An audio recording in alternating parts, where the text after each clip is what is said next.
Hi guys, Jay Smith here, welcome to the AskGolfNut channel, and today we are talking about shafts, that boring topic that we all like to talk about when it comes to custom fitting and other times as well. But yeah, you'll be doing this a lot when it comes to your custom fittings, because not only is just the head and the lie and the loft and the CG of the head and stuff like that, we are talking about the bend profile of the shaft. Now, in your fittings, if you're getting fit by using one of these things, which is the Swing DNA from Mizuno, it's a diagnostic tool basically to test your bend profile.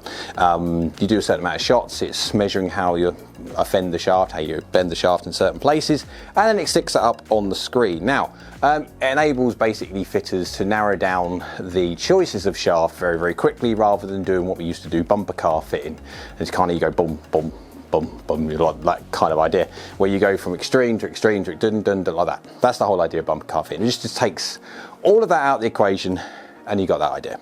Right, so I've said in my videos over the years, and I continue to say it, and I continue to get the same comments from certain type of people, I am not shaft sensitive. I am one of the very, very few, luckily for me, but I'm one of very, very few people in the population when it comes to 99 point whatever % of golfers are shaft sensitive. So you put different shafts in their clubs and they will have a dramatic feeling change, which then possibly would then go into club delivery change and stuff like that. I won't go into the actual physics and dynamics of it because it would bore the living anyway. I've got data from a handicap golfer that I've tested this out already, but I'm going to do a quick DNA, very, very quick, and hit shots, hit shots like that, and then show you what I come up with. And then I'm going to go to extreme stiff to extreme not stiff, flexy, and extreme differences in weight and bend profile and everything, hit data sets, and then show you the information that I've collected or will collect at the end, because I haven't done the test yet. So again, I've done this loads of times, I kind of know already what's going to happen, but for everyone else. And then I've got a 12, is he 12 still? It might be 13, 12 handicap, that I've done this with also, and you'll get to see his stuff afterwards. So let's go get the shaft analyzer going, hit 3 shots, and then we'll visit the findings.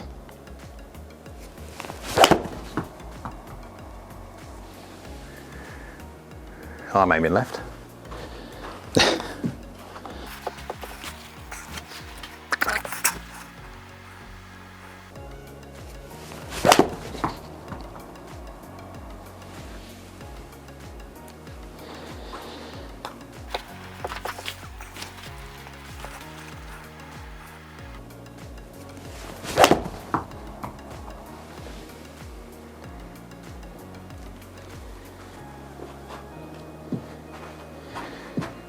Right, so that's 4 now done. Oh, grab this whole thing, pop this down. Right, so all those 3 done. Let's go select Mizuno Pro. I'm a 221 kind of guy, doesn't matter. Performance fit, there we go. So if you have a look at that screen, we are looking at, on average, basically 90 miles an hour, 2.334 is the kick angle, and 6.6 release factor and stuff like that. It says there, basically, top one, KBS Tour X is the one that should suit me. It's a 5-star shaft, which effectively means that if you go to KBS and say, this is how I swing, then they would make that shaft for you. So you can see by the orange curve, that's the EI curve of the shaft, and that should suit me, hopefully, 100%. Now, I actually play dollar taper 120 stiffs just because I prefer the weight of it. That's because obviously swinging 130 gram shafts for 18 holes gets, yeah, out of breath. So what I'm going to do is I'm going to now flick over to a Dynamic Gold X 100, one of the stiffest, heaviest shafts Mizuno have when it comes to their choices in the Swing DNA. And then also I have found a shaft from years ago, the, what is this? The Oroki A-Flex 60 gram. This thing is less than half the weight of the 130 Dynamic Gold X100, and you could say well, graphite, bendy. Right, so I'm now going to do a test where I'm going to hit a load of shots basically with the X100 and the Orochi graphite 60 gram thing, and then with the same head, we're not changing the head or anything else like that, and we'll show the difference between these two shafts, or the not difference between these two shafts, and then I'm going to put this in the hands of a 12 handicapper, and then yeah, you see the difference when it comes to him hitting his own shaft, his Orochi, and then the Dynamic Gold X100. So guys, after hitting a load of shots with both the Dynamic Gold X100 and also the Orochi 60 gram A-Flex shaft, two completely polar opposite shafts. I mean, I'm KBS Tour X as my fitted shaft would be. I am Dollar Taper Stiff 120 as my chosen, but I am, when it comes to my DNA, what I should be, I'm already much closer to the Dynamic Gold X100 than I am the Orochi. So we are talking completely polar opposite shafts. Right, let's go give you the averages for everything so we can actually nip this one in the bud when it comes to me. Before we go to the 12 handicapper, is he 13? I can't remember now, doesn't matter. 12 or 13 handicap where he is, and show the difference what happens when you put his own shaft in and these two other shafts and show you what the variance is. So on average for the Dynamic Gold X100 is in an MP20 head, remember guys, so this head I've actively put an MP20 bladed head on it. Why? Because I wanted to keep a blade on it, because I didn't want any variance in any kind of game improvement head with super springy faces and anything else like that. I didn't want anything whatsoever to interrupt pure data. I wanted to be slab of metal, and if there's any difference, it's shaft only. Right, so ball speed on average 118.6, launching at 19.5, spinning at 6,284 RPM backwards, backspin, that kind of idea, descending at 48.8 degrees and going 35 yards in the air at 166. Flick that over straight away to the Orochi, massively lighter, massively more flexy, so 118.9 miles an hour ball speed rather than 118.6. So we've gained 0.3 of a mile an hour. That's it. Launching at 19.4 rather than 19.5. So basically within 0.1 of a degree, exactly the same. And actually the Orochi, which is nowhere near as stiff, much more flexy, actually is launching 0.1 of a degree lower. Yeah, spinning at 6156 rather than 6284. So what's that? 128 RPM less. Yeah, some myths being busted here. Going up at going up at 35 yards in the air and descending at 48.7. So 48.7 against 48.8 and 35 and 35. Going 167 rather than 166. The reason why that's going 1 yard further, remember this is rounding guys, so that could be 0.5 of a yard, is a difference between 0.3 of a mile an hour ball speed more and 128 RPM less when it comes to backspin. But remember guys, when it comes to the classic myths when we talk about shafts, is that generally speaking, if it's too stiff, it's going to go to the right and it's going to spin less and it's going to launch less, and if it's too flexy, it's going to go left and it's going to launch higher and it's going to spin more. All of which have been absolutely completely busted by that. And when I say busted by it, it's not opposite, it's just so neutral. There is no discernible difference really between those two at all. Right, so let's go have a look at the head speeds to make sure that I'm not cheating effectively. Because you can do, you can end the day, you can, I could, if I didn't give head data, I could just hit one completely different to the other one and just say, hey, there you go, they work exactly the same. So Dynamic Gold X100 first. Average club head speed 90.8 miles an hour, 1.31 efficiency, 4.9 degrees down, attack angle 4.9 degrees down, 0.3 from the inside and 0.4 close, so 0, 0, 0.3 up on the lie, 27.7 degrees of dynamic loft, and 2 mil toe, 2 mil low, and standard deviation is on there as well, because we are comparing two shafts this time, not, yeah, okay, get into that one. Averages for the Orochi, 60 gram A-Flex, 90.6 miles an hour rather than 90.8, so 0.2 of a mile an hour less when it comes to swinging the Orochi. 1.31 efficiency, again, same as 1.31 for the Dynamic Gold X100. 4.3 down rather than 4 point down, so 0.6 of a degree difference I was. That's it. 0.8 from the inside, 0.1 closed, 1.2 degrees down in lie. Now, the only reason I can say that's 1.4 degrees difference is because the only thing I would say that I am sensitive to shaft in is a certain amount of shaft deflection in the lie. But when it comes to kick angles, dynamic loft, and everything else, no. So I would see sometimes, same head, 2 different shafts, I would see a slight difference in dynamic lie, but it's slight, it's 1.4 degrees. And 27.5 degrees of loft rather than 27.7, so 0.2 of a degree. 5 mil toe, 2 mil low, so I was 3 mil further off the toe than I was when it comes to the Dynamic Gold X100, but apart from that, within reason. Everything's the same. So if you go by the looks, the graphical representation of it, so some people can see the difference or lack thereof.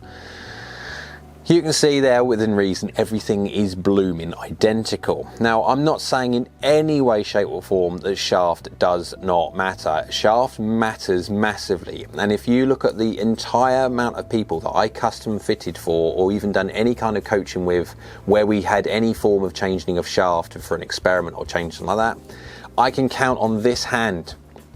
When I say this hand, I could count on less digits than I've got of this hand, of the people that I have found that are similar to me when it comes to they do not feel shaft. They do not have any kind of pattern when it comes to being sensitive to shaft. 99 point whatever % of people are absolutely shaft sensitive, so shaft makes a huge difference. What I'm saying, this is not a video to say don't bother getting custom fit because the shaft doesn't make a difference. It makes a huge difference. Shaft is not the engine, you are, but shaft is definitely the transmission of that power to that head. So depending on how you offend the shaft in transition, for example, rather you get up to the top of transition, head on this side obviously, I don't pull the shaft, I don't pull the grip down in any way. What I do is I get to the top of transition and I basically pull it this way first. So as I'm going up to the top of my swing like that, I pull. So as I'm pulling, I'm trying to elongate the shaft, not bend the shaft. Most people get up to the top and then pull on the shaft this way, which then offends the shaft, it bends the shaft. That's where you get loading. I don't load the shaft because I try and extend, elongate the shaft, of which you can't do. Well, probably could do by microns, but you know what I mean, you can't do it. So I don't offend the shaft, that means that I don't physically see the difference when it comes to the only slight difference that I do find, and being absolutely honest about it, is a fraction of shaft deflection. That shaft deflection mainly comes from the fact that I've got a flatter plane than some, not most, because you'll get a spectrum of everything, but I've got a flatter plane than some, which means I'm working more on the horizontal than the vertical, which means I'm more susceptible to the center of gravity, the head trying to chase after the shaft. And then obviously the lighter bend profile that you have in a graphite, that bends a bit more, but that's it. Right, let's get over to the 12 or 13, can't remember what it is, what handicap he is, 12 or 13, and I'll show you the information that we've got from him being his own shaft, his own custom fit shaft, and also the Dynamic Gold X100 and the Oroki 60 gram A, and show you the differences, what we've come up with now. So his normal custom fit shaft is a Project X LZ 5.5. It's not that long since he's been fitted for his golf clubs anyway. So I decided to do a quick retest of the DNA when it comes to just showing you what his numbers are and then the differences between bend profile, because again with the DNA software I can capture how he offends the shaft for golf club and then how that transposes into what shaft choice he should have, and then also with the other choices we've got to test the differences between the two. So as you can see on the screen there, that is his DNA numbers and that is his custom fit shaft. It's a Project X LZ 5.5. If we flick over, I'll see if I can try and morph the screen a little bit so you can actually see the difference between, I'll flick backwards and forth if I can, between that and a Project X 5.5 and the Dynamic Gold X100. It's a fair jump, it is a fair jump, but it's not that massive a jump. Remember obviously the Project X LZ 5.5 is what, 115 grams? Yeah, 115 grams, and then the Dynamic Gold X100 is 130 grams, and it's a bit stiffer and stuff, obviously a lot stiffer. But if you then go to, now I haven't got the Oroki bend profile on it because the Oroki shaft is so old. Well, it's 8-year-old or so, off the top of my head anyway. But I've got the Record ESX-A on there, but that's also 60 gram or 59, and it's also an A shaft, which is this as well. So the bend profile is going to be slightly different, but it's going to be definitely no stronger than this. It's just, if anything, going to be weaker than it. And this is obviously polar opposites to what he plays with at the moment. So within reason, he's in the middle, but it'll be interesting to see how he gets on with either or. So first of all, he hit the Orochi first, and then he went and done the heavy dynamic gold, and then he done his own shaft after that. Now, I'm not going to go into all the complete tabular data with the ball data and club head data. Will be in here for forever. However, I've got the averages up on here so you can physically see it on the graphical representation because it's visible. I'll put up on there now. He's actually done the yellow first. It goes in alphabetical order, unfortunately. So next time I do this or do anything like this, I need to name something 1 and then a name, then 2, then a name, because it will just put it in. But yeah, he done the yellow first, and you can see by the yellow, he was wacko weird with it. The weight of it, it felt so whippy. He didn't know where the face was. It was going everywhere, and I think the more he hit with this, the more he worked himself up, the more he just didn't have a clue what was going on, and the worse it got. So that is a representation of what he done. Okay, if he didn't work himself up over it with the fact that it was that kind of felt that bad, it still would have been bad, definitely. It wasn't good. Then he done the Dynamic Gold X100, the red, and you can see a dramatic improvement straight away. It's now, the dispersion ring is much smaller, much smaller. Strikes within reason are sort of fairly close considering all of the different three. The Orochi being slightly more toey than the other ones, but yeah. But you can see dispersion circles. They're the ones that win the most when it comes to that. His distance control, on average, front to back, wasn't bad whatsoever, really. I mean, he's a 12 handicapper. He's not bad golfer at all. His iron play is more of a strength than anything. Yes, we could be having a discussion when we go into looking at his dynamics. His path is across, his face is open, and he does cut the golf ball. He only swings the golf club at around about 84 miles an hour or so, and so he hasn't got loads and loads of speed to waste curving it. You could argue by taking that curvature out, he could get better. He's not interested in getting better. He's a recreational golfer. He loves his golf, of course he does, but he hasn't got the time or the inclination to, or sometimes I think it could be to do with the money as well, put into the investment, having lessons and stuff like that. So he is what he is, and he likes it. But you can see, and then you go into the blue, his own shaft. It's distinctly different. The dispersion circle is much smaller. Now, if I had got rid of the yellow, the Foresight would have expanded it a little bit, and then the blue would have looked probably a bit worse than it does. It's just because the yellow is that bad, it's made the rest of them look even better. But he is a 12 handicap golfer, so he's going to miss. Of course he is. That's not a bad data set whatsoever. He was saying he was getting tired as he was doing it, because obviously hitting quite a few shots quite quickly. But just going into the club head data, you can see there just very quickly, you've got 83.2 miles an hour for the Dynamic Gold, 85.1 for the Orochi. Now, he hit the Orochi first. It was light. He could move it fast, or faster, about a mile an hour faster than what he normally does. Then he went to the Dynamic Gold X100, and instantly the first thing he went was, wow, this is heavy. He felt the weight, and then that obviously was a 2 mile an hour drop from the previous one. And then when he got into his own shaft, he went to 84 miles an hour. Now, within reason, guys, all the other bits on there, the face angles, path degrees and attack angles, they're not that far off. He's a handicap golfer, so they're not going to be perfect. But it's quite interesting how you see the difference actually with his own shaft. His path was the worst, as in it was 5.4 degrees across, where it was actually best on the Dynamic Gold X100. He's just hit better shots with his own shaft because he was custom fit for it, and he knows exactly how he delivers it. Now, I'm using my heads rather than his own head to control the head, and so we don't get into this conversation of, oh, we're using different heads, so he's going to have that. So keeping the heads exactly the same, it's only changes in shaft. So basically the information of this one, when it comes to conclusion, this conclusion is nothing to do with the face of me turning around saying, like, do not get custom fit, because custom fitting doesn't work. Custom fitting for 99.whatever% of golfers is potentially an amazing thing. You can just see that from the difference in dispersion circles that you get from completely polar opposite shafts and then him in the middle. You go either way of wherever you are, and you don't know where you are on that spectrum. You could be either way of wherever it be, and there are going to be golfers that will benefit less from a custom fit because what they are potentially already, when it comes to what they've just bought from Facebook or eBay or wherever it is, or just hand me down, is actually quite close to where they are in custom fit anyway.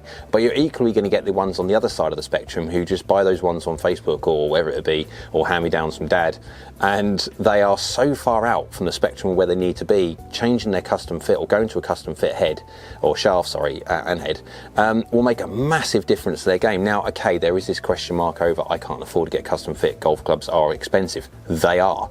They're very expensive. However, there's no reason why you can't get custom fit. You don't have to buy. You can go to a custom fit, pay for a custom fitting, and go for somewhere which is going to give you unbiased information, some good information, and that means you can then go on eBay. There's so many different places where you can find, there's pro shops out there with second-hand stuff. You can go out there and shop for something which you know the spec of, which is going to suit you. Now, okay, when it comes to different head manufacturers, they've all got slightly different weights. Now, I mean, they'll deflect the shaft slightly different, but we are not talking perfect. We are talking about the difference between, as you can see there, shaft does make a difference. It makes a massive difference to the absolute vast majority of people. For me, and you, again, the information up there for me, I am just not one of them. How I fend the shaft is different. I try and elongate the shaft in my transition. I don't pull down on it. So that means then I don't have that same bend that most people do in it to make all these weird and wonderful feelings. I feel static weight, yes, but I do not feel bend profile. So for me, I can play any shaft, lucky for that. I am susceptible to dynamic lie, yeah, because I'm slightly flatter than most. So then because my swing plane is slightly more horizontal rather than more vertical, I am more susceptible to the shaft bending. But guys, get custom fit. I am not the example to set. I'm just showing you guys that when people say that, how can you say you're not shaft sensitive? I've proved it. There you go. I've done this test time again. I'll continue to do this test time again. I've needed to do another video on it because I haven't done a video on it in a long time. So people that are new to the channel and new to seeing me need to see what I am like and how I do things. So, but yeah, there you go. Hope you liked the video. If you did, go on, thumbs up. YouTube likes it, so do I. Next to it is a little red button, subscribe button. If you click that one, it'd be great because it's free and it's great for the channel. And next to it is a bell icon, that's a notification bell. If you click that bell, that'll let you know next time I upload another video. So I hope you're well, and we'll see you again soon.